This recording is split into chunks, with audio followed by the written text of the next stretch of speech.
He was not just dead. He was impaled, run through with a crude spear made from the rib of a giant beast. The three Nari hunters moved through the dense undergrowth, their tall, muscular frames tense with alertness. They were tracking something, and what they found made them stop cold. Their best warrior lay sprawled in the clearing, the bone spear jutting from his chest like a monument to violence. High above them, perched on a thick branch of a massive tree, Aston watched. He made no effort to hide. His body was covered in dried mud, camouflage that turned him into part of the forest itself. His eyes were cold, calculating. He was not prey here. He was the predator at the top of the chain. The hunters examined the body, their guttural language rising in pitch. One of them pointed at the tracks leading away from the scene. Another raised his head, scanning the canopy. Aston remained perfectly still. His breathing was shallow, controlled. He had learned long ago that movement betrayed you faster than anything else on this world. The hunters moved on, following the false trail he had laid hours earlier. Aston waited until their voices faded completely before dropping silently from the branch. His landing was cat-like, knees bent to absorb the impact. He straightened and moved through the forest without looking back at the corpse. It was not the first Nari warrior he had killed, and it would not be the last. This planet had rules, and the first rule was simple: kill or be killed. The forest was thick with vegetation that grew in shades of blue and purple. The leaves were leathery, the vines tough as rope. Everything here seemed designed to cut, poison, or strangle. Aston had learned to read this jungle, to understand its rhythms. He knew which plants were edible and which would make your throat swell shut in seconds. He knew which paths the predators used and which clearings flooded when the rains came. His camp was 3 kilometers to the north, hidden in a cave behind a waterfall. But first he needed to check his hunting traps. Food was always the priority. Without food, everything else was meaningless. The first trap was empty, the bait taken, but the mechanism not triggered. Something clever had eaten his offering. Aston reset it with practiced efficiency, his hands working automatically, while his eyes scanned the surrounding forest. The second trap held a dead bird creature with leathery wings and a long beak. He stuffed it into his pack. The third trap should have caught one of the boar-like animals that rooted through this part of the forest. Instead, when he approached the concealed pit, he found something else entirely. At the bottom of the deep hole, surrounded by mud and stagnant water, sat a small Nari child. She was perhaps 8 or 9 years old by human standards, though Aston had no real way to judge alien ages. Her skin was the characteristic blue of her species, but lighter than the warriors, almost sky-colored. She was trembling, her arms wrapped around her knees. She looked up at him with eyes so wide they seemed to take up half her face. Aston stood at the edge of the pit, looking down. His expression revealed nothing. This was a complication he did not need. The girl did not cry out or beg. She simply stared at him, waiting to see what the demon from the stars would do. Around the pit, Aston could see tracks. Not animal tracks, Nari footprints, several sets, all leading away from the hole. They had not been searching for her. They had brought her here and left her. It was a custom he had observed before among the Nari tribes. When a child was born weak or deformed, they did not kill it outright. Instead, they left it in the forest, letting nature take its course. It kept their hands clean of direct murder, while still removing the burden of a mouth they deemed unfit to feed. Aston turned to leave. This was not his problem. He had his own survival to worry about. The girl was a casualty of her own species' cruelty. Nothing more. He took 3 steps before he heard the rustling in the bushes. The spine tail burst from the undergrowth with terrifying speed. It was similar to a panther but larger, with chitinous spines running down its back and a tail that ended in a cluster of barbed quills. Its eyes locked onto the easy prey at the bottom of the pit. It did not even glance at Aston as it leaped downward. The girl pressed herself against the muddy wall and screamed. Aston stopped. The sound of that scream triggered something in him, some old instinct he thought he had buried. It was not pity. It was not kindness. It was the reflex of a man who had once been a soldier, trained to protect those who could not protect themselves. He jumped into the pit after the beast. The space was tight, claustrophobic. The spinetail was already turning toward the girl. its jaws opening to reveal rows of needle-sharp teeth. Aston landed on its back, his weight driving it down into the mud.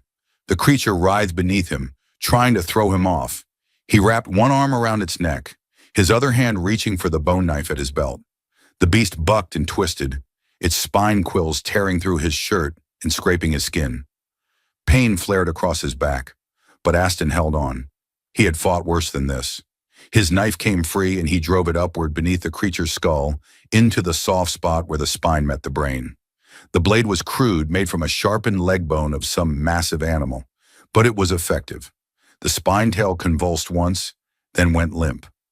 Aston held the knife in place for another 5 seconds, making sure it was truly dead. Then he pulled the blade free and stood, breathing hard. The girl was pressed flat against the pit wall, covered in mud and the beast's blood. Her eyes were even wider now, staring at him with an expression that mixed terror and awe. Aston ignored her. He grabbed the spine-tail's carcass by its front legs and began the difficult work of climbing out of the pit. The walls were slick with mud, but there were roots he could use for handholds. It took him several minutes to haul both himself and the dead beast to the surface.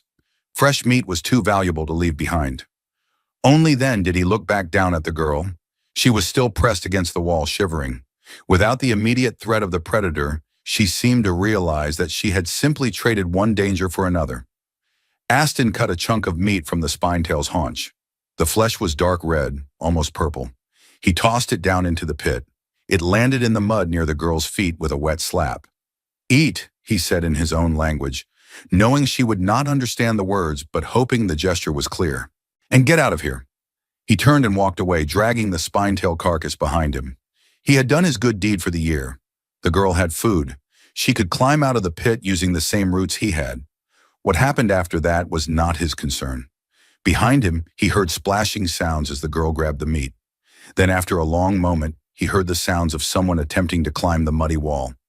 She fell back into the water several times. Aston kept walking. Not his problem. When he reached a fallen log 100 meters away, he stopped to better secure the carcass for transport. As he worked, he became aware of a presence. He looked up. The girl stood 10 meters away, partially hidden behind a tree. The chunk of meat was clutched in both her hands. Her legs were scratched and muddy from climbing out of the pit. She was watching him with those enormous eyes. Aston stared at her. Then he made a sharp, shooing gesture with his hand. "Go," he said firmly. "Leave." She did not move. He bent down, picked up a rock and threw it, not at her, but near her feet. The rock hit the ground with a thud. She flinched but did not run.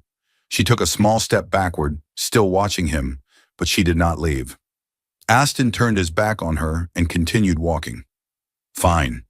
She would get bored or scared and go away eventually. He had more important things to worry about. But as he traveled through the forest, heading toward his camp, he occasionally glanced back. The girl was still there, maintaining a distance of about 10 meters, limping slightly on her scratched legs. She did not try to approach closer. She just followed. By the time the sun began to set, painting the alien sky in shades of violet and orange, Aston had to admit she was persistent. He had tried several more times to scare her off. He had shouted at her. He had thrown more rocks. He had even charged at her once, and she had scrambled up a tree with surprising agility. But as soon as he turned away, she came down and resumed following. Night on this planet was dangerous. The temperature dropped rapidly, and the predators that hunted in darkness were worse than anything that moved during the day.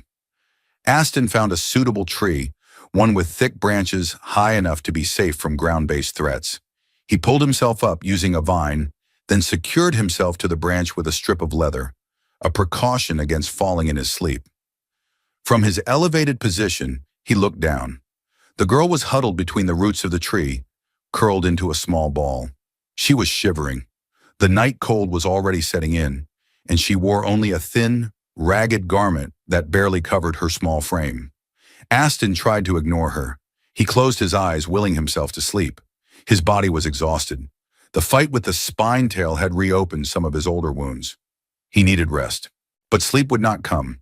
He kept thinking about the cold, about hypothermia, about how small bodies lost heat faster than large ones, about how he had pulled more than one person out of winter conditions back when he had been a soldier. Back before the crash that stranded him here. He cursed under his breath, a long stream of profanity in his native language. Then he untied the old animal hide from his belt, the one he sometimes used as an extra layer on particularly cold nights, and dropped it over the edge of the branch. It fell through the darkness and landed on the girl with a soft thump. There was a moment of silence. Then he heard rustling as she wrapped herself in it. Aston leaned back against the trunk and closed his eyes. Just because he did not want her dead did not mean he wanted her company. Tomorrow he would find a way to lose her. Morning came with the sound of birds that were not quite birds calling to each other across the canopy. Aston untied himself and dropped to the ground, his muscles protesting the movement. He was not young anymore, and sleeping in a tree took a toll. The girl was already awake, sitting up with the hide wrapped around her shoulders. She stood when he landed, then carefully folded the hide and held it out to him. When he took it, she stepped back to her now customary distance of 10 meters. Aston sighed. This was getting ridiculous. He needed to check his other traps, the ones to the east. He set off without a word, and predictably, the girl followed. Fine. Let her follow.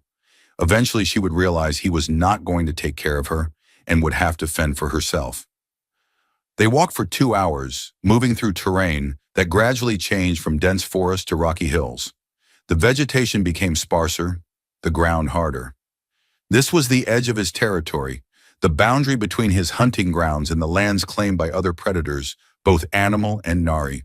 They were moving along a riverbank when Aston suddenly stopped. The forest had gone quiet. No bird calls, no insect buzz. Just silence. He had survived this long by trusting his instincts, and his instincts were screaming danger.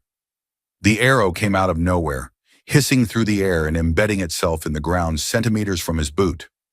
Aston reacted instantly, his body moving before his conscious mind had fully processed the threat. He grabbed the girl and shoved her toward the riverbank. "Under the bank!" he snapped, pushing her toward an overhang where the water had carved out a small hollow. "Stay there and keep quiet." 5 Nari warriors erupted from the tall reeds along the river. They were bigger than the girl, adults in their prime, their blue skin marked with white paint in patterns that signified their clan. They carried spears, bows, and clubs made from bone and stone. Aston drew his sword. It was not a proper sword, just a long strip of metal he had salvaged from the wreckage of his ship years ago, sharpened on both edges and wrapped with leather at one end for a grip. But it was metal, and metal was rare and valuable on this world. The warriors spread out, trying to surround him. They were trained fighters moving with coordination. Aston backed toward a large boulder, putting solid rock behind him to prevent encirclement. The first warrior lunged with a spear. Aston sidestepped, letting the point pass by his ribs, then brought his sword down on the spear shaft. The metal blade cut through the wood like paper. The warrior stumbled, off balance, and Aston drove his elbow into the Nari's throat. The warrior went down choking. 2 more attacked simultaneously from different angles. Aston dropped to one knee, and both spears passed over his head. He grabbed a handful of the sandy riverbank soil and flung it upward into the eyes of the nearest attacker. The warrior staggered back, clawing at his face. The third warrior swung a heavy club at Aston's head. He blocked with his sword, and the impact sent vibrations down his arm. The warrior was strong, incredibly strong, and the next blow came immediately. Aston was forced to give ground, his boots sliding in the loose sand. Then he deliberately let his feet slip out from under him, falling backward. The warrior's club whooshed through the space where his head had been. As Aston hit the ground, he lashed out with his leg, sweeping the warrior's feet. They both went down. Aston rolled, came up faster than his heavier opponent, and drove his sword through the warrior's chest before the Nari could rise. The blade punched through flesh and scraped against bone. The warrior shuddered and went still. The fight had lasted less than 2 minutes, but Aston was breathing hard. 3 warriors were down. The other 2 had pulled back, reassessing. They were no longer certain this would be an easy kill. Then one of them raised a horn to his lips and blew. The sound was deep, resonant, carrying far through the forest. It was a signal, calling for reinforcements. Aston did not wait. He pulled his sword free and ran for the river. "Move!" he shouted at the girl. She scrambled out from under the bank, and they both plunged into the cold water. The current was strong, pulling at them. Aston grabbed the girl's arm and let the river carry them downstream, away from the warriors who were gathering on the bank. They floated and swam for nearly a kilometer before Aston judged it safe to climb out. They emerged on the opposite bank, soaked and shivering. Aston immediately looked for shelter, for high ground, for any tactical advantage. What he found was a narrow ravine cutting into the hillside. It was defensible, with only one entrance. He pulled the girl into it, moving deep enough that they would not be visible from the river. Only then did he allow himself to check his injuries. During the fight, one of the spears had grazed his thigh. The cut was not deep, but it was bleeding steadily, a line of red running down his leg into his boot. The girl approached him, her small hand reaching toward the wound. In her culture, touch was important. It was how they showed care, how they attempted to heal through simple presence and warmth. Aston slapped her hand away, harder than he intended. "Do not touch," he said sharply. "You will infect it." She pulled back, hurt in her eyes, but she did not try again. She watched as Aston pulled out a flat piece of metal from his pack. It was part of a ship's hull, one of many salvage pieces he had collected over the years. He built a small fire using dry grass and wood shavings, then heated the metal in the flames until it glowed red. The girl's eyes widened as she realized what he was about to do. Aston did not hesitate.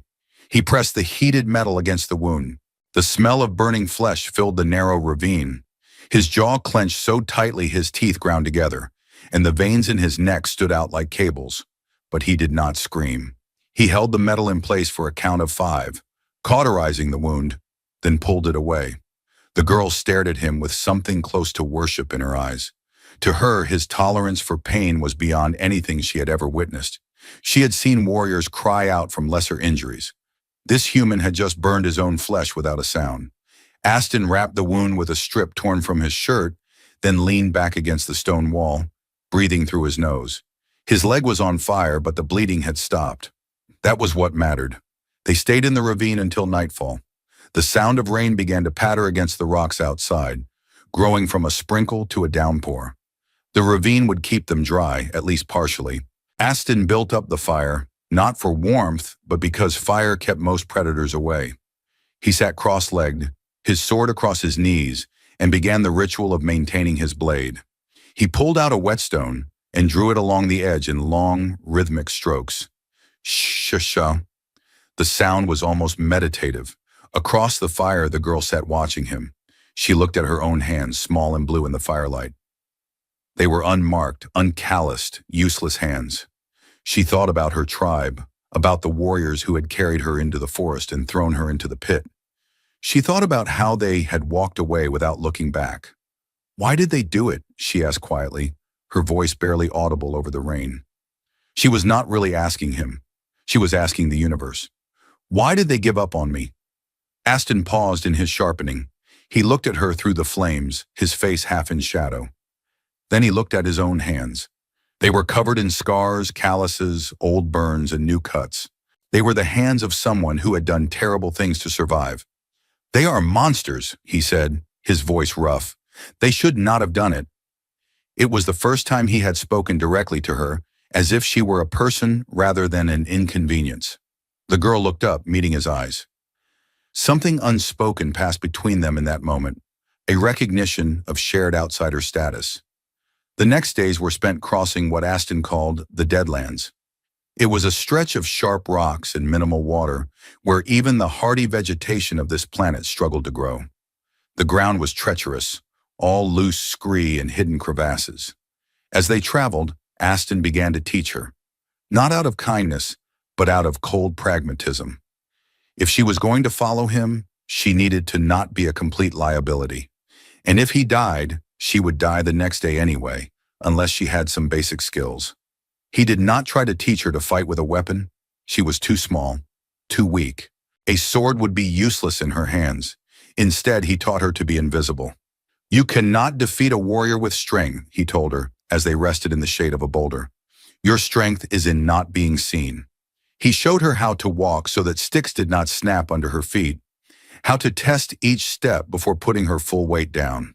He taught her to rub certain plant juices on her skin to mask her scent from hunting beasts. He showed her which shadows were deep enough to hide in and which were traps that would leave her exposed. The girl proved to be a surprisingly apt student. Her small size, which had been a curse in her tribe, became an advantage here. She could move through spaces an adult could not fit. Her footsteps were naturally lighter. Where Aston's boots left clear prints, her bare feet barely disturbed the ground. One afternoon, as they were crossing a particularly steep slope, the rock crumbled under the girl's foot. She fell, rolling down the scree, unable to stop herself. Loose stones rolled with her, creating a small avalanche. Aston started to move toward her, but he was too far away. A boulder the size of a human head broke free from above and tumbled directly toward the girl's leg. There was a sickening thud, the sound of heavy stone striking flesh. But it was not the sound of bone breaking. It was more like the sound of stone hitting metal, a dull clang that rang out across the slope. The boulder bounced away. The girl sat up, clutching her shin. Aston scrambled down to her, expecting to find a shattered leg, bone fragments, blood.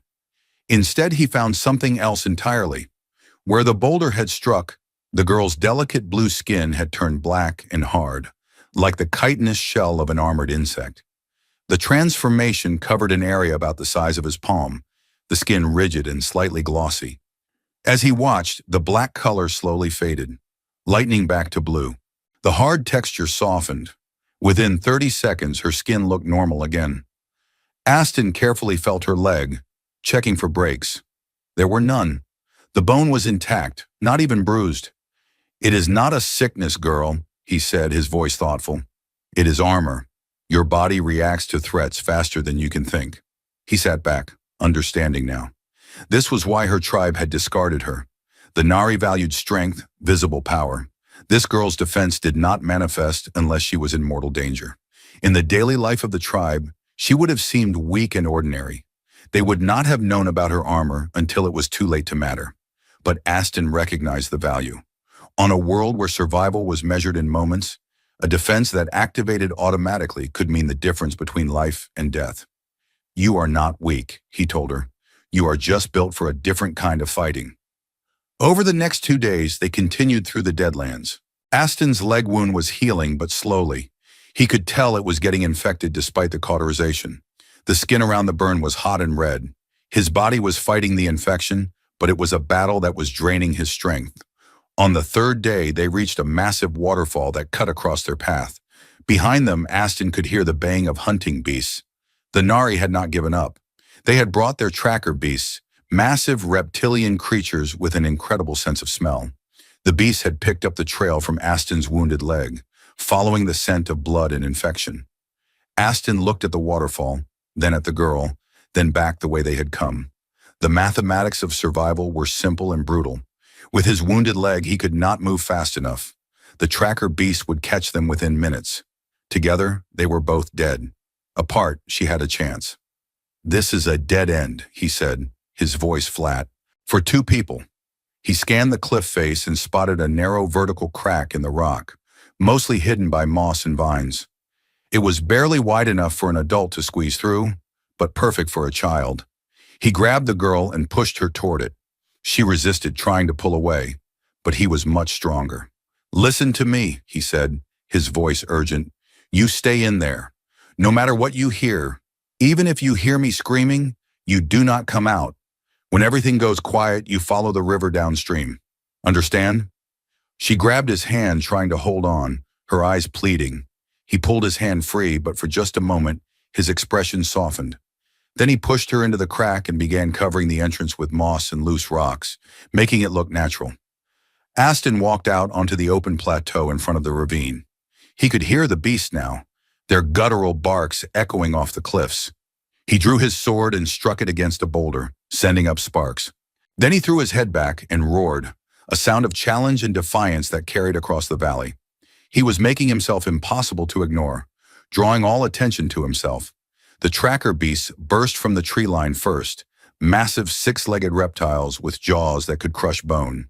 Behind them came the warriors, at least 20 of them. They saw the demons standing alone on the plateau, and they rushed forward like a wave.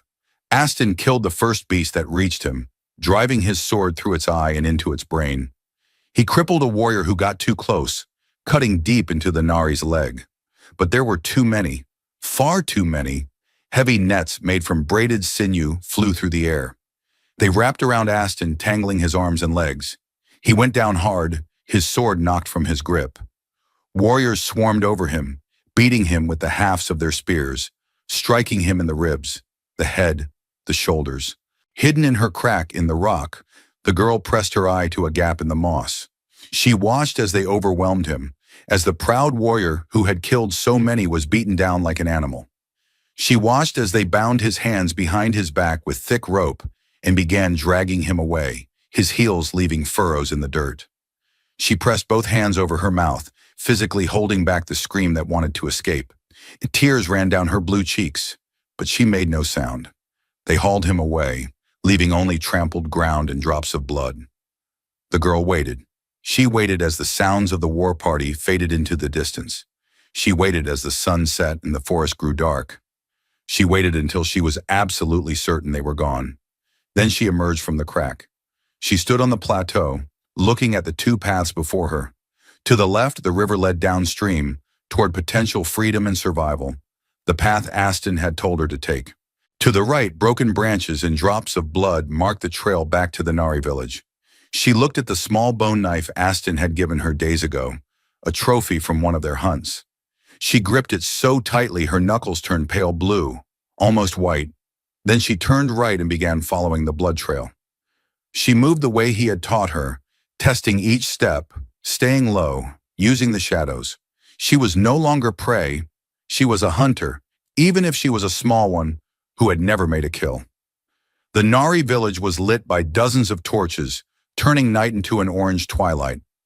In the center of the settlement, tied to a thick wooden post, was Aston. His face was beaten, one eye swollen shut, blood crusted in his hair. But his head was up, his jaw set. Even battered and bound, he had not been broken. The entire village had gathered. Women, children, and warriors formed a circle around him. This was more than an execution. It was a celebration, a festival. The demon who had killed their hunters, who had evaded their trackers, had finally been caught. The chief of the tribe emerged from the largest hut. He was a giant even among the Nari, standing nearly 7 feet tall. A massive scar ran from his forehead, across his nose, and down to his jaw. In his hands he carried not a sword or spear, but a war hammer made from stone and bone. It was as large as a child and would crush bone to powder. He walked slowly toward Aston, savoring the moment. The crowd roared its approval. The girl crouched at the edge of the village, hidden in the shadows between two huts. She could see everything, but no one was looking outward. All eyes were on the spectacle in the center. She remembered Aston's words, "Your strength is in not being seen." She could not fight 20 warriors.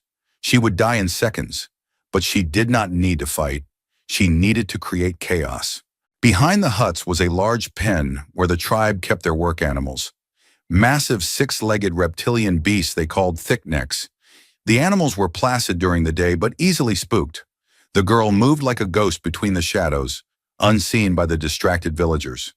She reached the animal pen and looked for the weakest point. The fence was made of lashed-together poles, strong but dependent on the bindings. She found where they stored the fodder, dry grass, and plant stalks. She pulled her small fire-starting kit from her pouch, the one Aston had shown her how to make, 2 pieces of flint and a small bundle of tinder. Her hands shook as she struck the stones together. Once, twice, 3 times. A spark caught, the tinder began to smoke, then flame. She fed it carefully with dry grass until she had a small fire going, then pushed it against the hay. The flame spread quickly. The dry fodder went up like it had been soaked in oil. The fire reached the fence posts. The smell of smoke reached the thicknecks, and they began to bellow in panic. The girl did not wait to see the result. She was already moving, circling around the other side of the village, heading toward the center where Aston was tied. The fence posts began to crack and splinter as the panicked thicknecks threw their weight against them. Then, with a tremendous crash, the fence gave way. 6 massive animals, each weighing several tons, thundered into the village. Chaos erupted. The beasts were blind with fear. smashing through huts, knocking over fire pits, scattering the gathered crowd. Warriors ran to contain them, to protect the women and children. The chief turned away from his captive, bellowing orders. In the confusion of smoke and stampeding animals and shouting Nari, no one noticed the small blue figure that darted through the chaos toward the center post. The girl reached Aston and immediately began sawing at the ropes with her knife. The blade was small and the ropes were thick, but she worked frantically. Aston, through his swollen eyes, stared at her in disbelief. "You were supposed to run," he said, his voice rough. "Stupid girl." "We do not leave our own," she replied, never stopping her work on the ropes. The ropes parted.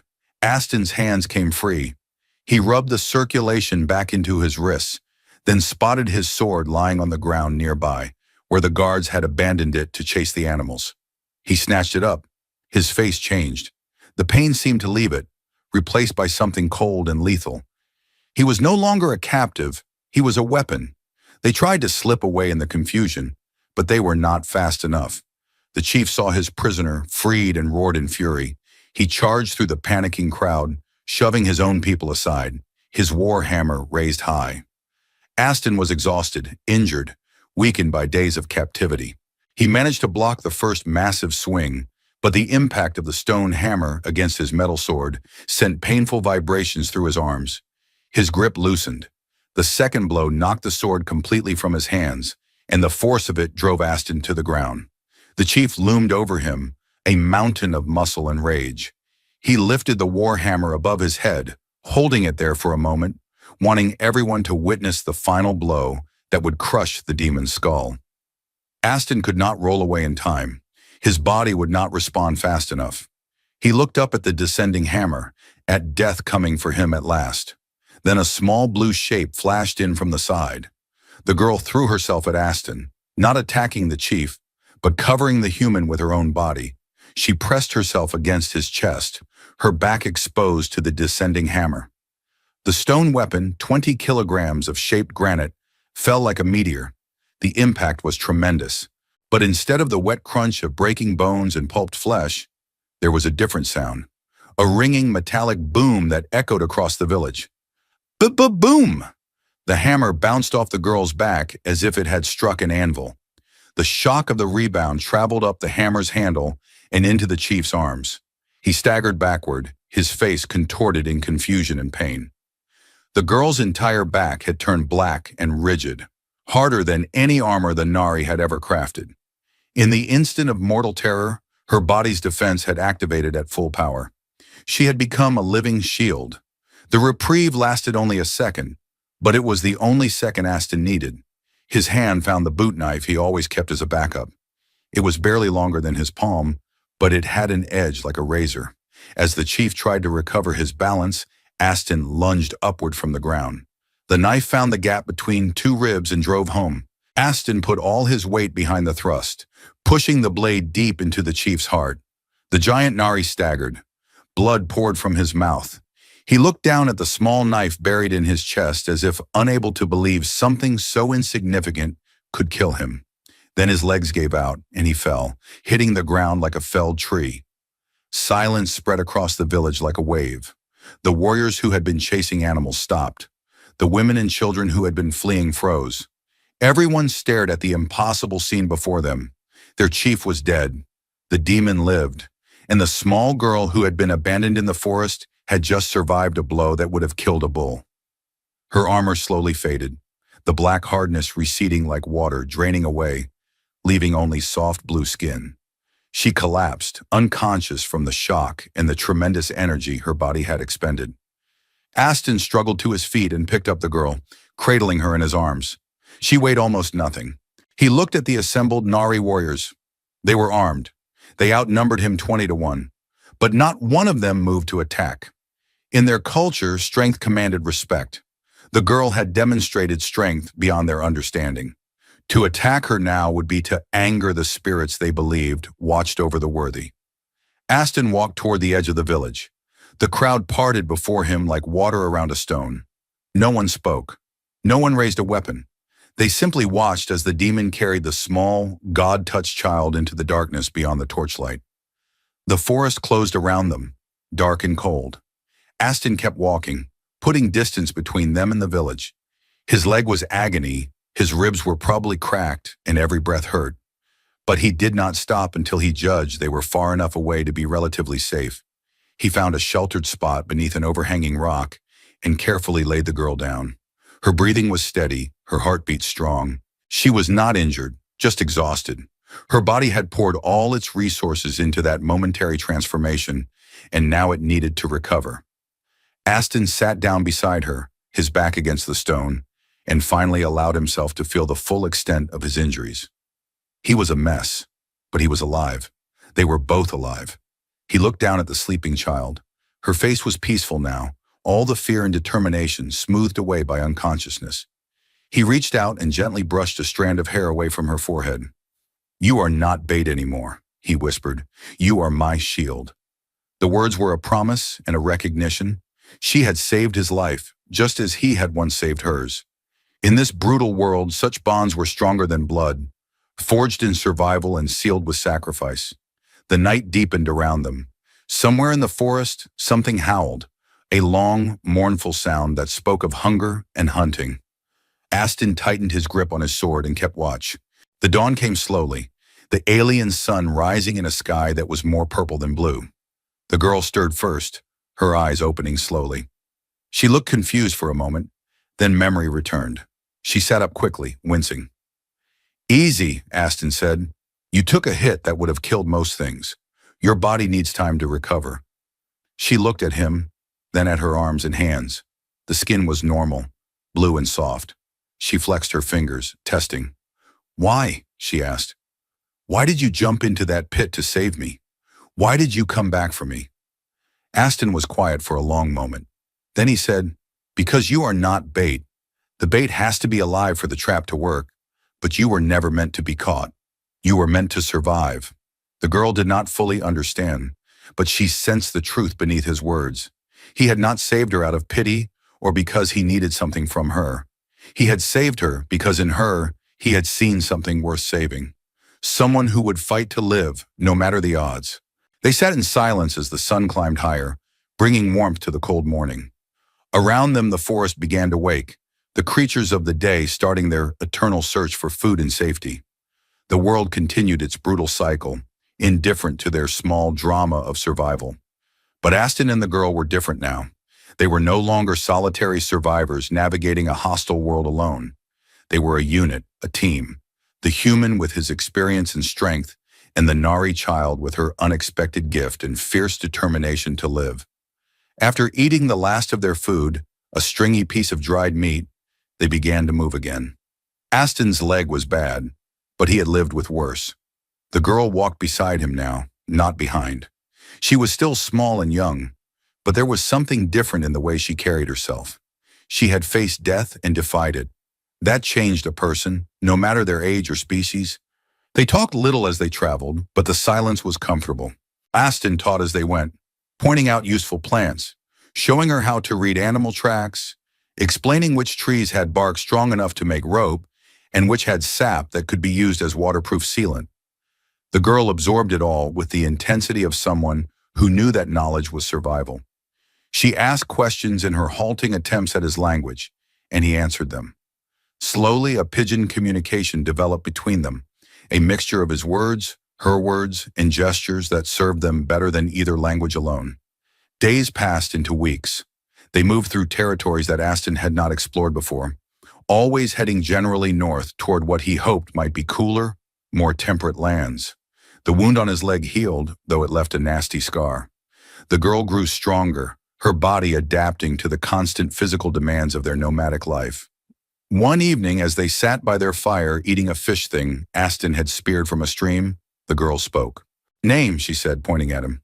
"Your name?" He looked at her for a moment. They had been together for weeks, and he had never told her his name. She had never asked, and he had never offered. "Aston," he said finally. "Aston," she repeated carefully. Then she pointed at herself. "Barbisa." "Barbisa," he repeated back, trying to match her pronunciation. She nodded, satisfied. Then she looked at him seriously. "Tribe. We tribe now?" Aston considered the question. In her culture, the tribe was everything. It was identity, purpose, survival. She was asking if they were family now, if they belonged to each other in the way that mattered. He thought about all the people he had left behind, the world he had crashed from, the life he had lost. He thought about the years of solitary survival, of trusting no one because trusting someone meant they could hurt you or leave you. He thought about how exhausting it was to be alone, to carry every burden by yourself. Then he looked at the small blue child who had thrown herself in front of a death blow meant for him, who had chosen to face a village of warriors rather than save herself, who had proven herself 100 times over. "Yes," he said, "we are a tribe of two." Barbisa smiled. It was the first time he had seen her truly smile, and it transformed her face. She looked like what she was, a child. Not a survivor, not a warrior in training, but just a child who had found something precious in this harsh world. Aston felt something in his chest loosen, some tight knot he had not even realized he was carrying. He had been alone for so long that he had forgotten what it felt like to belong to someone, to be responsible for another life, not out of obligation, but out of choice. They finished their meal in companionable silence, then banked the fire for the night. Aston took the first watch, as always. But now as he sat with his back against a tree, his sword across his knees, he was not just watching for threats, he was watching over someone. The stars above were wrong, the constellations alien and meaningless. The sounds of the night were the calls of creatures that had never existed on Earth. The air smelled of plants that had no names in any human language. But sitting there, with Barbisa sleeping peacefully nearby, wrapped in the old hide, Aston felt something he had not felt since the crash. He felt like he had a reason to survive beyond simple stubbornness. He had someone to protect, someone who also protected him. He had purpose again. Whatever tomorrow brought, whether it was hostile tribes or dangerous beasts or environmental hazards, they would face it together.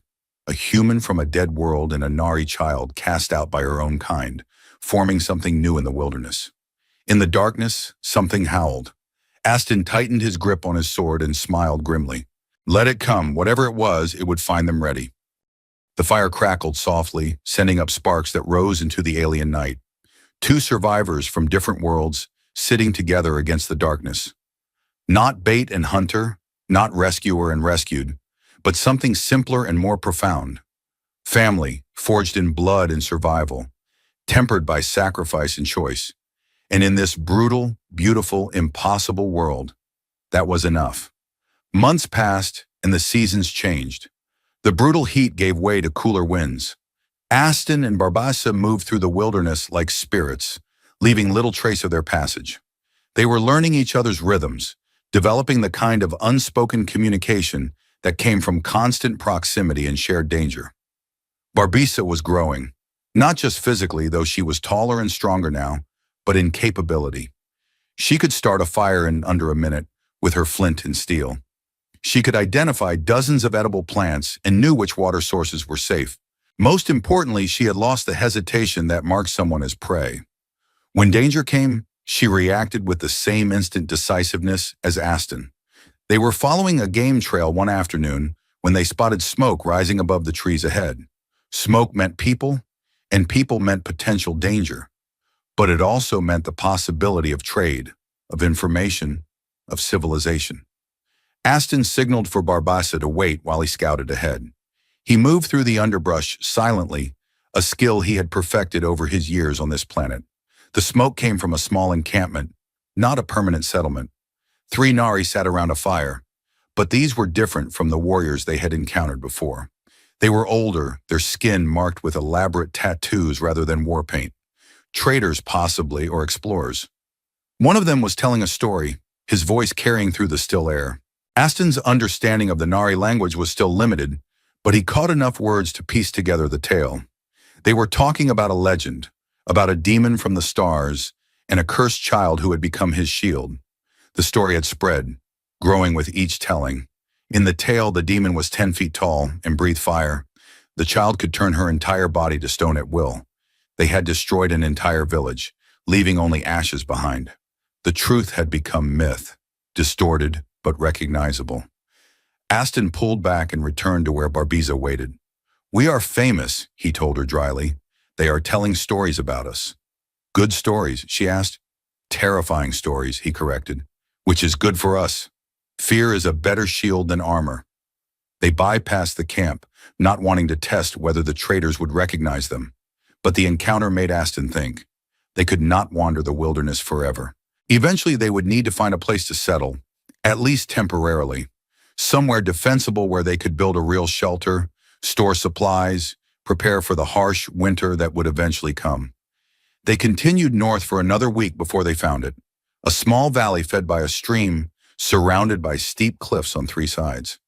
There was only one easy entrance, and that could be defended by a single person. The valley floor was fertile, with fruit-bearing trees and signs of small game animals. "Here," Aston said. "We build here." Building took time. They constructed a shelter using logs and branches, reinforcing it with mud and stones. It was not pretty, but it was solid and waterproof.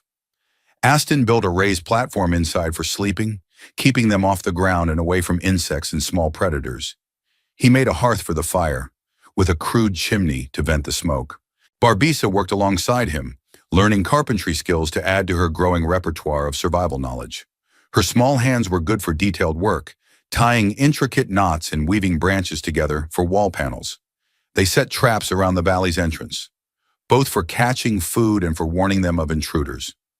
Aston showed Barbiza how to construct snares and deadfalls, how to position them where animals naturally walked. In the evenings, they trained. Aston had accepted that Barbiza would never be a frontline fighter with weapons too large for her.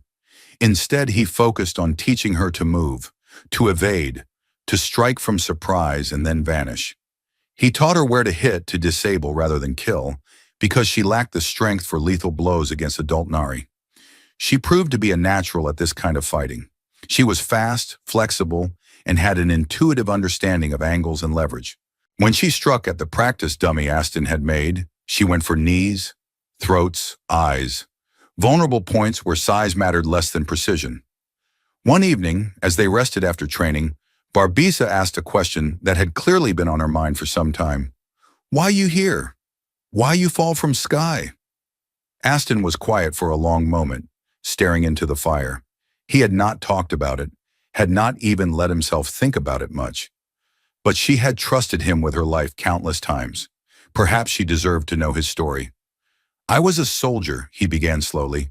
"On my world, we had a war, a big war between different groups of humans. I was on a ship, a flying ship that could travel between worlds. We were attacked. The ship was damaged and we crashed here." "Other humans?" Barbiza asked. "From ship?" Aston's face darkened. "Dead. All dead. I was the only one who survived the crash. I buried them in the wreckage, or what was left of them." Barbiza processed this. "You alone? Long time?" "Yes, long time. Maybe 3 years, maybe 4. I lost count. Now not alone," she said simply. Aston looked at her and felt a slight smile tug at his mouth. "No, now not alone." She moved closer and leaned against his shoulder, a gesture of comfort and companionship. Aston let her stay there, an arm coming up to rest protectively around her shoulders. They sat like that in the firelight, a human and a Nari child, survivors both. The seasons continued their cycle. Winter came, bringing cold rains that turned the valley muddy and made hunting difficult. They survived on stored food and the few animals foolish enough to wander into their traps. The shelter kept them dry and relatively warm, though there were nights when they huddled together by the fire, sharing body heat. Spring returned with an explosion of growth. The valley came alive with new plants, and the game animals returned in abundance. Aston and Barbiza thrived, their small settlement becoming more refined with each passing week. But peace never lasted forever. They first became aware of the new threat when their warning traps were triggered 3 days in a row, but nothing was caught. Something was testing their defenses, learning their patterns, something intelligent. On the 4th night, Aston sat watch while Barbiza slept. He was tired, fighting the urge to close his eyes when he heard it. The softest whisper of movement in the darkness beyond the fire's light. He did not move, did not give any sign that he had heard. His hand slowly wrapped around his sword hilt. A spear flew out of the darkness, aimed at his chest. Aston moved at the last instant, rolling sideways. The spear embedded itself in the log he had been leaning against. Before he could fully rise, 3 more spears followed, coming from different angles. "Barbisa!" he shouted. "Up! We are under attack!" Figures emerged from the darkness. Not Nari warriors. These were something else, shorter and stockier, their skin a darker shade of blue, almost purple. They wore armor made from hardened leather and carried weapons that were more sophisticated than the Nari's crude spears. Swords with metal blades, real bows with tensioned strings. Mercenaries, Aston realized. Someone had hired professionals to hunt them. Barbisa burst from the shelter, her knife already in hand. She saw the attackers and immediately moved, not toward them but away from Aston, splitting their attention and making it harder for them to coordinate. The fight was chaotic. There were 6 attackers, and they were trained fighters. Aston engaged 2 of them, his sword ringing against theirs. Metal on metal, a sound he had not heard since coming to this world. These were not primitive weapons. These were real blades, forged and tempered.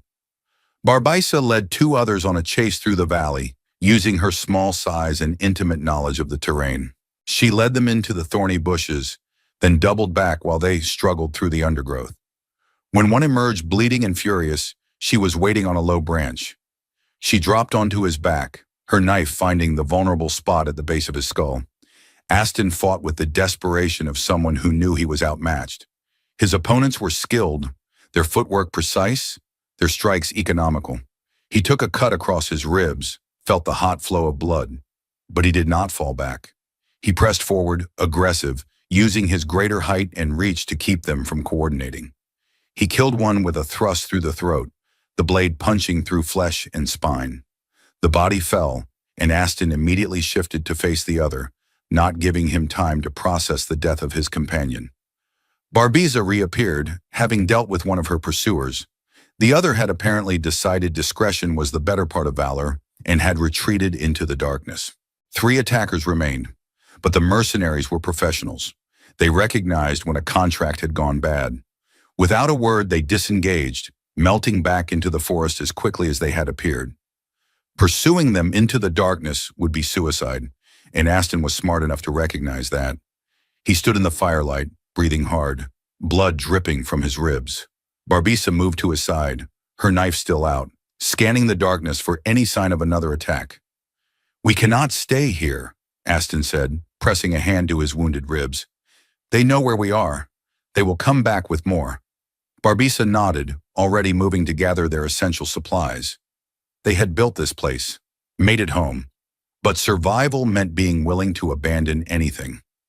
Within an hour they were gone, moving through the darkness with only what they could carry. Behind them, their small valley settlement stood empty, the fire burning down to embers. It had been their home for months, but now it was just another place they had survived in and left behind.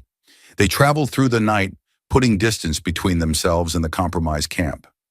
By dawn, they were deep in unfamiliar territory, following a rocky riverbed that would hide their tracks. Aston's ribs burned with every breath. The cut was not deep, but it was long, running from his sternum around to his side. He would need to clean it and bandage it properly, but that would have to wait until they found a safe place to stop. As the sun rose, painting the alien landscape in shades of violet and orange, they saw something in the distance. Structures, actual buildings made of stone, not crude huts or temporary camps. A settlement, possibly even a town. "Do we risk it?" Barbisa asked. Aston looked at the distant structures, then at his blood-soaked shirt. They needed supplies, real medical care, information about who was hunting them and why. "We risk it," he decided, but carefully. They approached the settlement slowly, cautiously. It was larger than Aston had first thought, a genuine town with perhaps 300 inhabitants. The buildings were made from cut stone, fitted together with surprising skill. This was not a primitive tribal village. This was civilization, or at least this world's version of it. The inhabitants were Nari, but different from the tribal warriors they had encountered before. These wore woven clothing rather than hides and skins. They carried tools rather than weapons. Farmers, artisans, traders. Aston and Barbisa drew stares as they walked down the main street. A human was rare enough, but a human and a Nari child traveling together was unprecedented. People whispered, pointed, but no one moved to stop them. They found what looked like a trading post, a large building with various goods displayed in the front. An old Nari sat behind a counter, his skin faded with age, his eyes clouded but still sharp with intelligence. "We need supplies," Aston said in his broken Nari. "Have metal. Have furs. Trade." The old trader looked them over slowly. His eyes lingered on Aston's blood-soaked shirt, on Barbisa's defensive stance, on the weapons they both carried with the ease of those who knew how to use them. "The legend come to life," the old trader said in surprisingly clear speech. "The sky demon and his stone child, you are far from your hunting grounds." "Someone hunting us," Aston replied, abandoning pretense. "Mercenaries, professional fighters. You know why?" The trader was quiet for a moment, considering how much to reveal. Then he sighed. "There is a bounty. The tribal council of the southern clans wants you dead. They say you killed a chief, that you bring bad luck and disruption. The bounty is high enough to attract serious hunters." Aston cursed. He had hoped that killing one chief would end it, that the tribes would leave them alone. Instead, it had marked them as a problem that needed to be eliminated. "How high?" he asked. The trader named a sum that made Aston wince. It was enough to make a Nari wealthy for life. Every mercenary and hunter in the region would be looking for them. "We need to leave the area," Aston said. "Need supplies for long travel. What you need for trade." They spent the next hour negotiating. Aston traded away some of their furs and a few of the metal items he had salvaged from the crash site. In return, they got food supplies that would last for weeks, a new water skin, a whetstone, and some bandages and medicinal herbs. The trader also provided information. North of here, he said, was a region called the Broken Peaks. It was harsh territory, difficult to traverse, and most Nari avoided it. If they could make it there, they might be able to lose their pursuers. They left the town before noon, not wanting to linger. As they walked away, Aston saw faces watching them from windows and doorways. Some showed fear, others curiosity. A few showed calculation. The bounty was known, and there was always someone willing to try their luck. "We must move fast," Aston told Barbisa. "The town will talk. Every hunter within a week's travel will know we were here." She nodded grimly. They had known it would be this way, that the price of their survival would be eternal vigilance. But knowledge was different from acceptance, and Aston could see the weariness in her young face.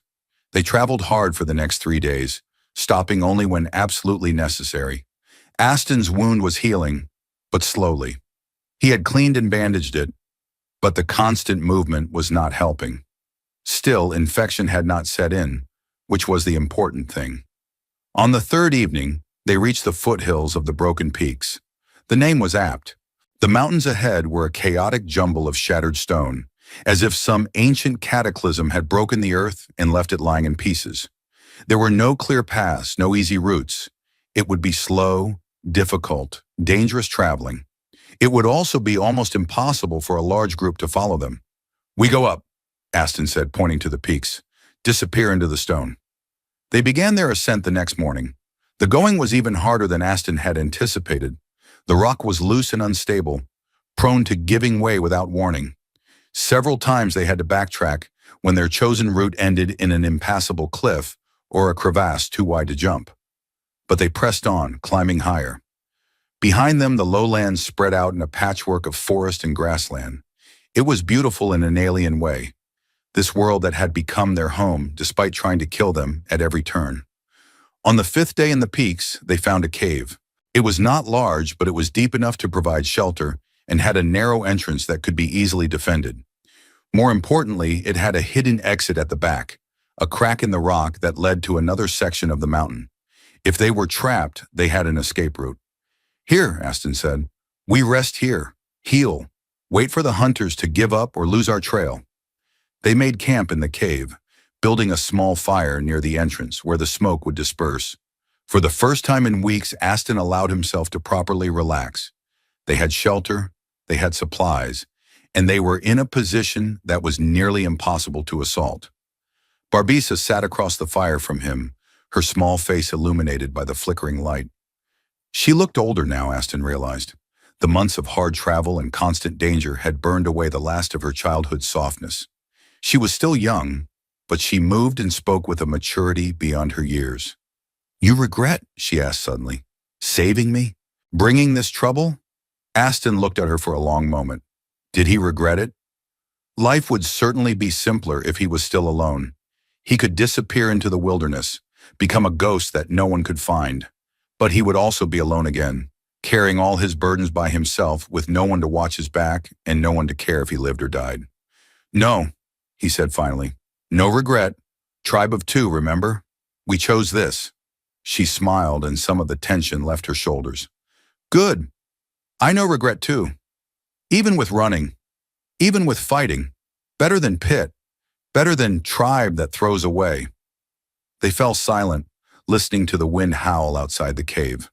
The broken peaks were living up to their name, presenting them with challenge after challenge. But they had survived this long. They would survive this too. Days turned into weeks in the cave. Aston's wound healed completely, leaving another scar to add to his collection.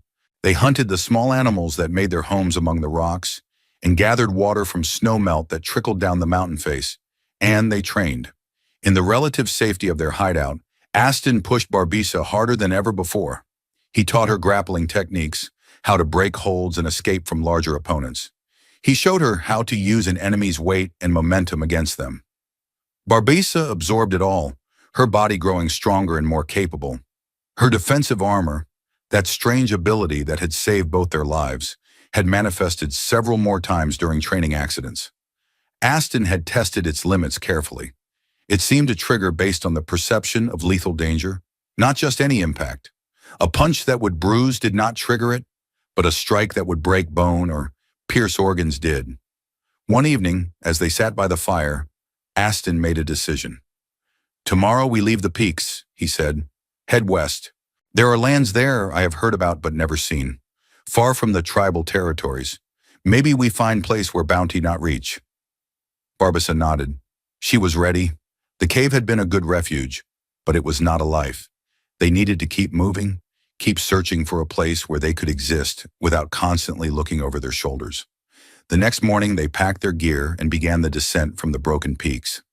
It was as treacherous as the climb up had been, perhaps more so, as the downward journey put different stresses on their legs and backs.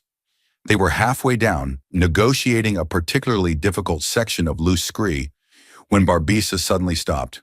"Smoke," she said, pointing toward the lowlands. "There." Aston looked where she indicated and felt his heart sink. Multiple columns of smoke rose from the forest below, in a pattern that looked deliberate. Signal fires. "They are coordinating," he said grimly. "Whoever is hunting us, they have resources. Organization."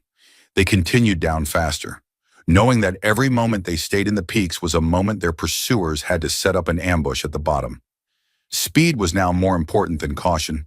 They reached the tree line as the sun was setting. The forest here was different from the jungles they had left behind weeks ago. Older, darker, with trees so massive that three men could not link hands around their trunks. The canopy blocked out most of the sky, creating a twilight world even in the middle of the day. They moved through this ancient forest for 2 days, always heading west. The signal fires had stopped, which either meant the hunters had lost their trail or had already positioned themselves and were waiting. On the third day, they found out which. They were crossing a clearing when arrows began to rain down from the trees. Not wild shots, but precise, coordinated volleys. Someone had been tracking them, had predicted their route, and had set up an ambush with professional precision. "Run!" Aston shouted, and they sprinted for the far side of the clearing. An arrow grazed Barbisa's arm, drawing a line of blue-green blood. Another passed so close to Aston's head, he felt the wind of its passage. They reached the tree line and dove into cover. Behind them, figures dropped from the trees. At least a dozen, all armed and armored. These were not tribal warriors. These were mercenaries, the kind of skilled fighters that the bounty money would attract. Aston and Barbisa ran, using every trick they knew to lose their pursuers. They crossed streams to break their scent trail, climbed trees, and jumped to other branches to confuse the tracks. backtracked and circled. But the hunters were persistent and skilled. They stayed on the trail, relentless. The chase went on for hours. Aston's lungs burned. His legs ached. Barbisa was flagging too, her smaller size giving her speed but less endurance. They could not keep this pace up much longer. They burst into another clearing and found themselves facing a cliff. It was not a sheer drop, but a steep slope covered in loose rock and sparse vegetation. Behind them, they could hear their pursuers crashing through the underbrush. Down the slope, Aston decided. Slide and control it. Better than capture. They went over the edge, half sliding, half falling down the rocky face. Aston kept Barbisa close, using his body to shield her from the worst impacts. They hit the bottom hard, tumbling into a heap. Above them, the mercenaries appeared at the edge. But they did not follow down the slope. Instead, they spread out along the top, moving to positions where they would be waiting no matter which direction Aston and Barbisa fled. Aston looked around frantically. They were in a narrow canyon with steep walls. One end led deeper into the canyon system, potentially a trap. The other end led back toward the mercenaries. Then he noticed something. At the base of the cliff, partially hidden by fallen rocks, was a dark opening. A cave or maybe a tunnel. It was their only option. There, he said, pointing. Quickly! They scrambled toward the opening. It was barely wide enough for an adult to squeeze through, which meant it would be hell to defend, but also difficult to assault. Aston pushed Barbisa through first, then followed, having to turn sideways to fit his shoulders through the gap. Behind them, they heard shouting. The mercenaries had seen them enter and were descending the slope, abandoning caution for speed. Inside, the passage was dark and narrow. Aston could barely see, the only light coming from the entrance behind them. He could hear water dripping somewhere ahead, and the air smelled of stone and cold. Keep moving, he urged Barbisa. Find where this goes. They stumbled forward in the darkness, hands outstretched, feeling their way along the rough stone walls. Behind them, the dim light from the entrance was blocked as the first mercenary squeezed through. The passage began to descend, the floor becoming slippery with moisture. Aston's foot slipped, and he barely caught himself. They were moving blind now, with armed enemies behind them and unknown dangers ahead. Then the passage opened up. Aston could sense it more than see it. The change in acoustics, the way their movements no longer echoed so closely. They had entered a larger chamber. Stop, Aston whispered to Barbisa. Feel for the walls. Find if there are other passages. They moved carefully in the darkness, hands on stone. Aston found two other openings, both leading away from the chamber. He chose the one that seemed to angle upward, hoping it might lead back to the surface, rather than deeper underground. Behind them, light flickered. The mercenaries had brought torches. Aston could see shadows dancing on the passage walls as they approached. He and Barbisa moved into the new passage, feeling their way along. This tunnel was different, worked stone rather than natural rock. Someone or something had carved this long ago. They moved as quickly as they dared. Behind them, the torchlight grew brighter. The mercenaries were catching up, their light allowing them to move faster than their prey in the darkness. The passage turned, then turned again. Aston lost track of direction. They could be heading back toward the surface or deeper into the earth. There was no way to know. Then ahead he saw light. Not torchlight, but natural illumination. The passage was leading back to the surface. Relief flooded through him. They emerged blinking into daylight in a small gorge. The opening they had come through was in the base of a cliff face, barely visible among the rocks. Aston immediately began looking for a way to block it, to buy them time. There, a large boulder balanced precariously on the slope above the opening. With effort, he might be able to tip it. "Help me," he said to Barbisa. Together they pushed against the boulder, straining with all their strength. It did not want to move, held in place by centuries of settling. From the tunnel they heard voices. The mercenaries were close. Aston and Barbisa threw their full weight against the boulder. Something gave. The stone shifted, then began to roll. It picked up speed as it tumbled down the slope, directly toward the tunnel entrance. The crash as it sealed the opening was tremendous. Dust and rock fragments exploded outward. When the dust cleared, the tunnel was blocked by several tons of rock. It would not stop the mercenaries permanently. They could dig through or find another way around. but it would slow them down, give Aston and Barbisa a chance to get away. They did not waste time congratulating themselves. They ran from the gorge, heading in a direction Aston hoped was still generally west. They ran until their lungs burned and their legs were rubber, until the sun began to set and they could run no more. Only then did they stop, collapsing against a fallen log, gulping air. "Cannot keep running forever," Barbisa gasped between breaths. "They always catch up." Aston knew she was right. The bounty was too high, the mercenaries too persistent. Running would only delay the inevitable. "Then we change the game," Aston said slowly, an idea forming. "Instead of running from hunters, we become hunters. We find whoever posted bounty, remove source." It was a dangerous plan, possibly suicidal, but Barbisa's eyes lit up at the suggestion. She was tired of being prey, tired of running. The idea of striking back, of taking the fight to their enemies, appealed to her warrior instincts. "How we find?" she asked. "The traitor in the town," Aston said. "He knows about bounty. He might know who posted it. We go back, ask nicely, or not nicely if needed."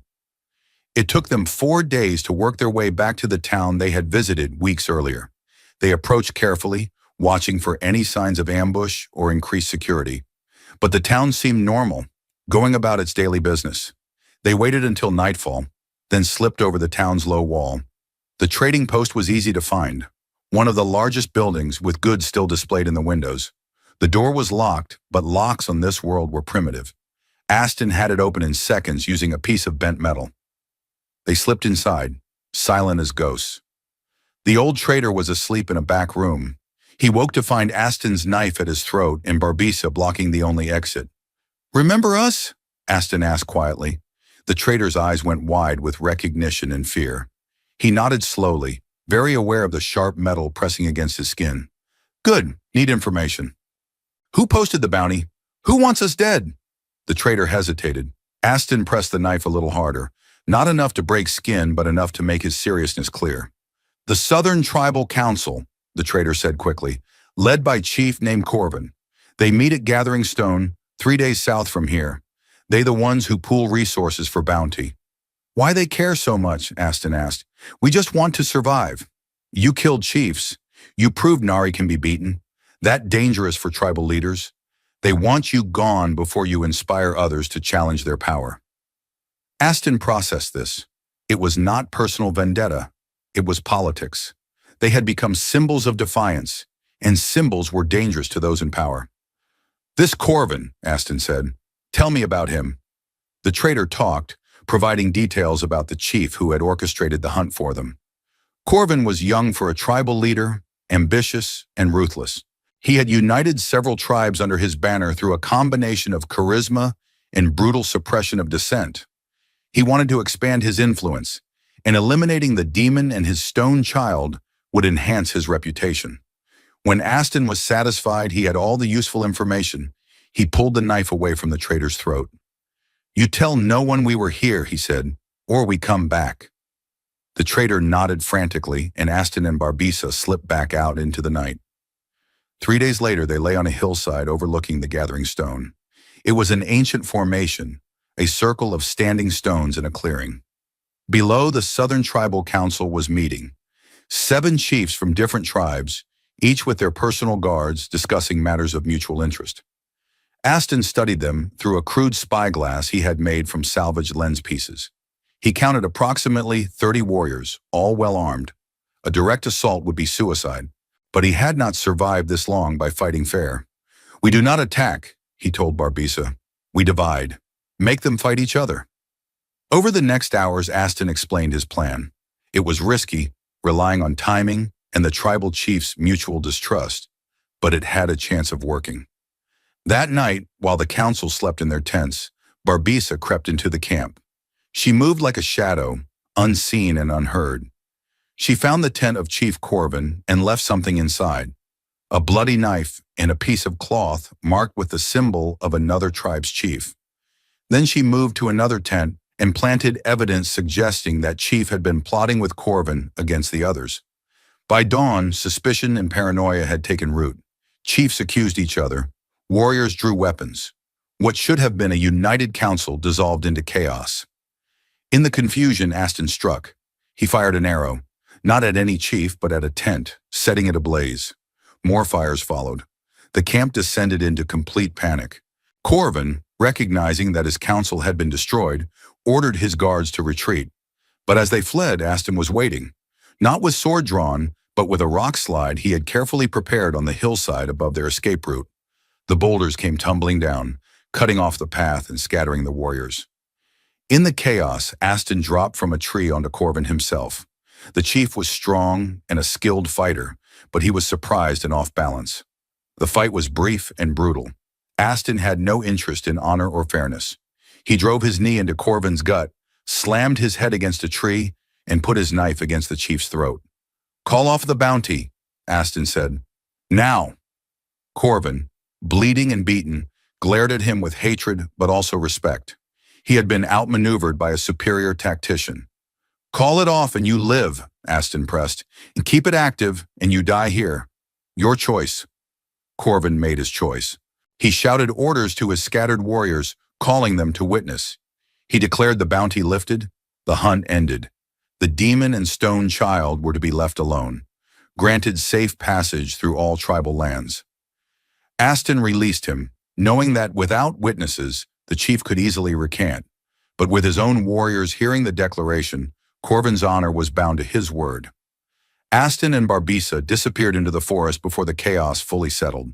Behind them, the Southern Tribal Council was in ruins, its unity shattered. The bounty was officially lifted. They traveled for 2 more days before stopping to rest, wanting to put as much distance as possible between themselves and the council.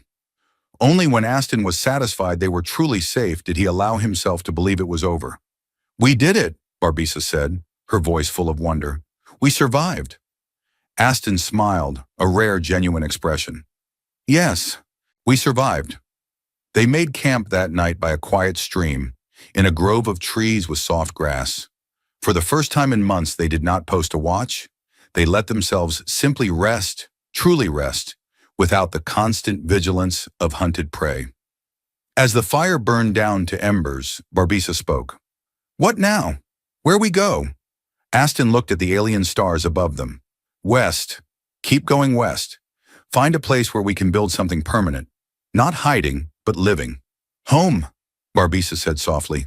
"Yes," Aston agreed. "Home." They fell asleep under those strange stars, a human and a Nari child, warriors and survivors, bound together by shared trials and mutual choice. Tomorrow would bring new challenges, as every tomorrow did on this brutal and beautiful world. But tonight they had peace. The legend would grow. Stories of the sky demon and his stone shield child would spread across the tribal lands, changing with each telling. Some would say they had ascended to become gods. Others would claim they were spirits of vengeance. A few would remember the truth. They were survivors, nothing more and nothing less. But for Aston and Barbisa, legends did not matter. What mattered was that they had found each other in the pit in the wilderness, had forged a bond stronger than blood, and had carved out a place for themselves in a world that had wanted them dead. They were a tribe of 2, and on this harsh, unforgiving world, that was everything. But the world had other ideas about their peace. 2 weeks into their westward journey, they encountered something neither had seen before. The forest opened onto a vast grassland, and in the distance they could see structures, not tribal villages or crude settlements, but genuine buildings made of shaped stone and wood, arranged in organized rows. "Town," Barbisa said, pointing. "Big town." It was larger than anything Aston had seen since arriving on this planet. As they drew closer, staying to the tree line for cover, he estimated at least 1,000 inhabitants. The walls were thick and well-maintained, with guards posted at regular intervals. This was a civilization, not just a collection of survivors. They watched from hiding as Nari came and went through the main gate. These people looked different from the tribal warriors. Cleaner, better fed, wearing clothes that showed actual craftsmanship. Some pulled carts loaded with goods, others carried tools for trade or farming. "We go in?" Barbisa asked. Aston studied the gate guards. They looked alert but not particularly aggressive. This was a trading town, accustomed to strangers. Still, walking in as a human might attract unwanted attention. We observe first, he decided. Learn. They spent 3 days watching the town's rhythms. The gates opened at dawn and closed at dusk. Merchants came and went. There seemed to be some sort of market day every third day when the traffic increased dramatically. More importantly, Aston noticed that the guards did not stop or question everyone, only those who looked suspicious or heavily armed. We go in on market day, Aston told Barbisa. Blend with crowd, hide weapons under cloaks, act like traders. They prepared carefully. Aston wrapped his sword in cloth and slung it across his back under a ragged cloak he had fashioned from hides. His knife went into his boot. Barbisa did the same with her smaller weapons.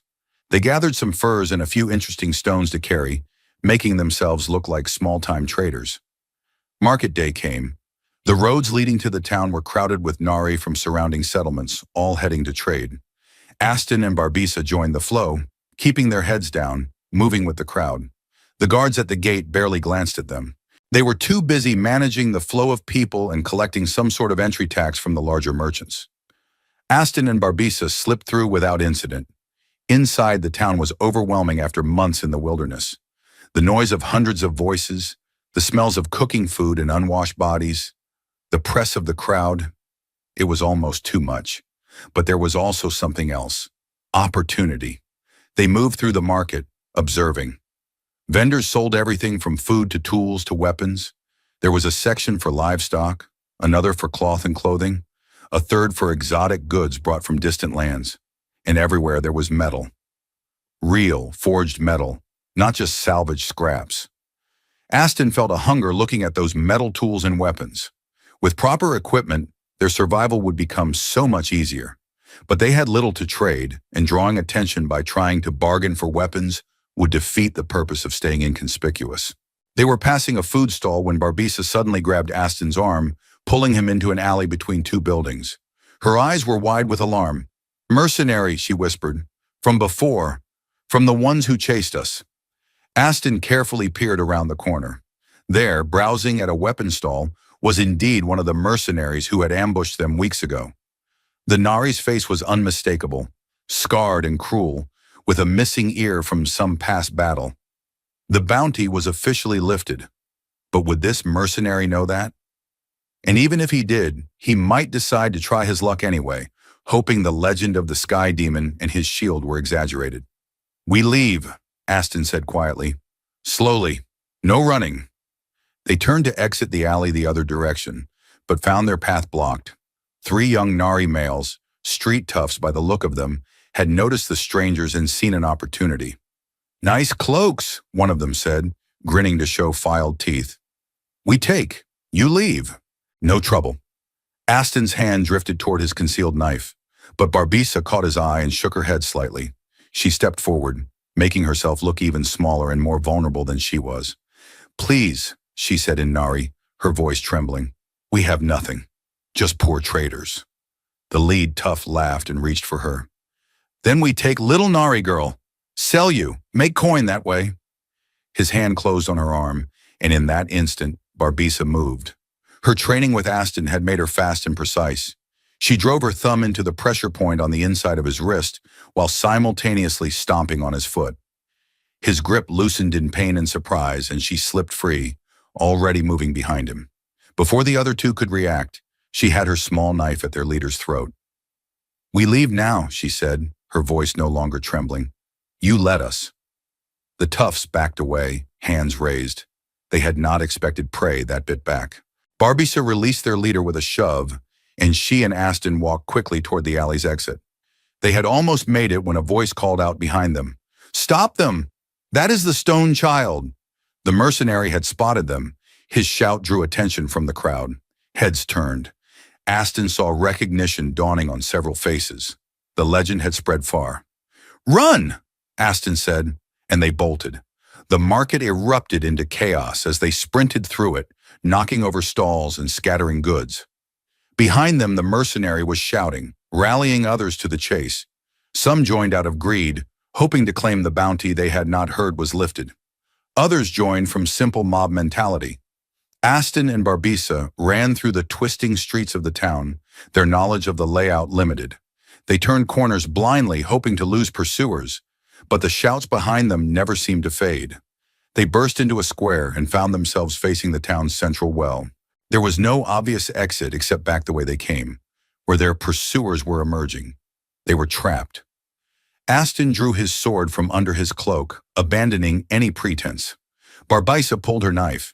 They stood back to back, ready to fight. Then a door opened in the building beside them.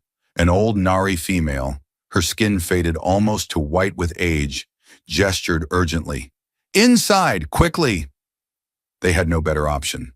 Aston and Barbisa darted through the door. The old female slammed it shut behind them and threw a heavy bar across it.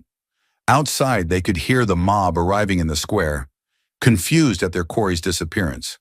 "Upstairs," the old female said. "To the roof. You can jump to next building, then next. Work your way to wall." "Why help us?" Aston asked, suspicious. The old female smiled, showing gaps where teeth had once been. "Because I was once young and hunted too. Because legends should not die in Market Square. Now go." "They will search houses soon." They climbed the narrow stairs to the roof. As promised, the buildings were close enough to jump between. Aston went first, landing heavily on the next roof, then caught Barbisa as she jumped after him. They made their way across the rooftops, moving away from the square. Below, they could hear the mob spreading out, searching. When they reached the wall, Aston saw their path, a drainage channel that ran under it, barely large enough for a person to crawl through.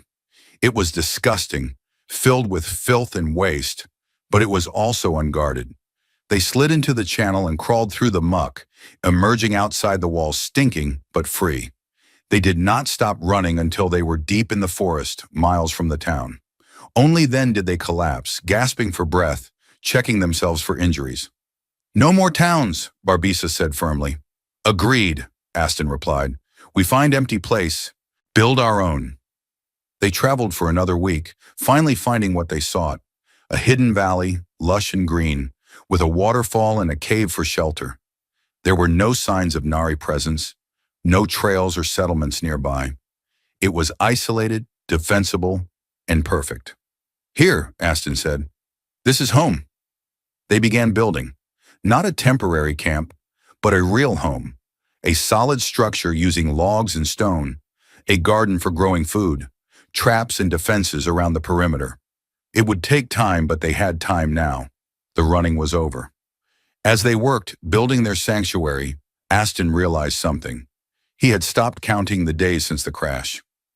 Somewhere in the journey with Barbisa, survival had stopped being about eventually escaping this world and had become about living in it.